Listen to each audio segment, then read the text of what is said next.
So now let's see question number 93. Now which of the following fungi contains hallucinogens? Now the hallucinogenic properties, they are associated with this fungi, that is Amanita, and the chemical which is responsible for that psychoactive compound which is present here, that is muscimol.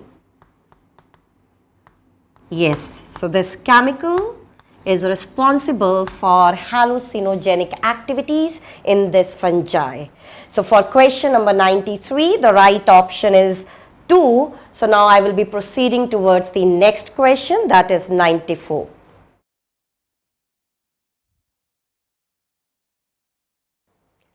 So now question number 94, Archaebacteria differ from eubacteria in.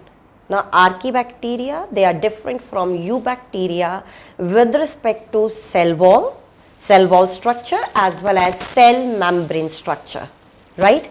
So this is right option.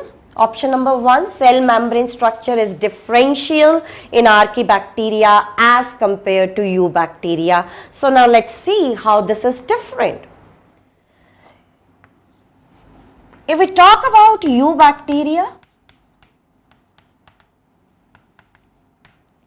now you know that cell membrane, that is made up of phospholipids. So I am making phospholipid membrane here.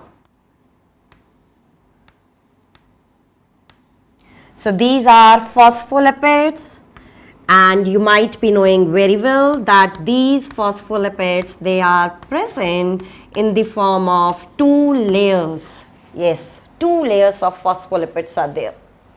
Now this part of phospholipid, you call it as head is polar. These parts, they represent tails.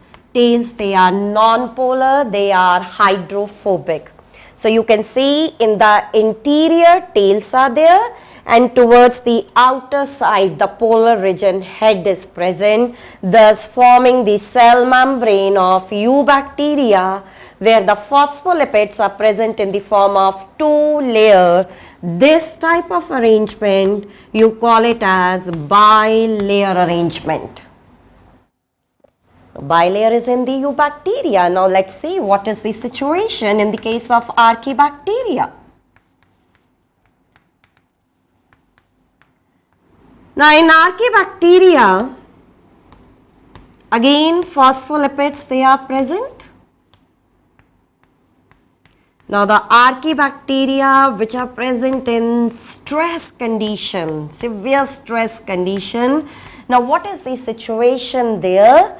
Now this tail, yes, on the upper side of the phospholipid, and this tail present on the lower layer of the phospholipid, they are in turn joined with the help of covalent linkages.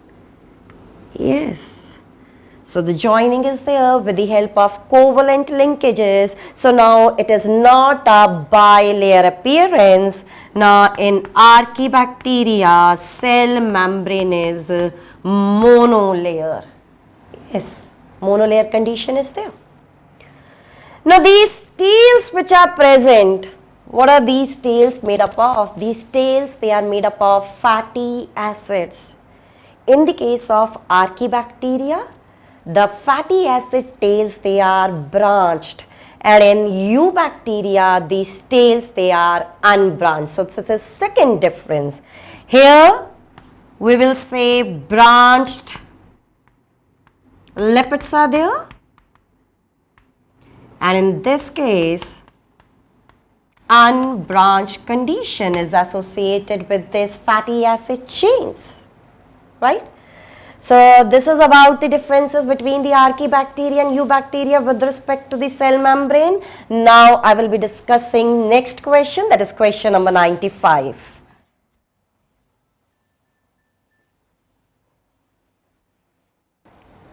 So now let's discuss question number 95. Which one of the following is wrong with respect to Chara?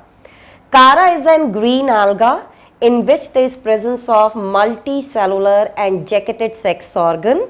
Now male sex organ is known as antheridium and female sex organ is known as oogonium. Now let's say this is body of Kara.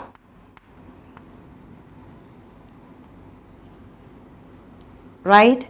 It is attached to the substratum with the help of rhizoid, and this part, erect part, it is divided into nodes and internodes.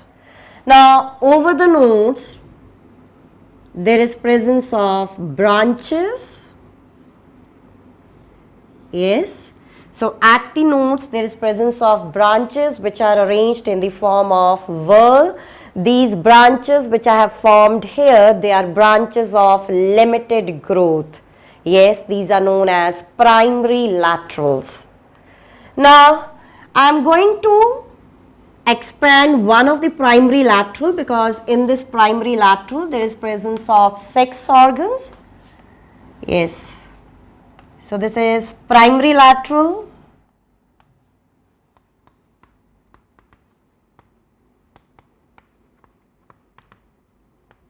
Branch. Now this one is again divided into nodes and internodes. Fine. And at the nodes there is presence of sex organs. In the case of Kara, generally male and female sex organs, they are present over same plant body. Kara is monoecious. Most of the species, they are monoecious. Now at the node on the upper side, there is presence of female sex organ. This one is female sex organ. Female sex organ is known as oogonium. It is also known as nucleus, and you can see it is flash shape. On the lower side there is presence of male sex organ. You can see it is spherical in shape. It is globular in shape. Male sex organ. It is known as antheridium. It is globular in shape, so also known as globule. So after having this much of information, now we can discuss this question. Now first option, upper side oogonium and lower round antheridium. This is right. Second one, globule and nucleus present on same plant. This is monoecious condition. Third, upper antheridium and lower oogonium. This is incorrect. Right? This is wrong statement. Fourth option, globule is male reproductive structure. That is fine. So out of the four options, which is correct, with the one which is incorrect for Kara, that is upper antheridium and lower oogonium. So after question number 95, now I will be discussing 96 question here.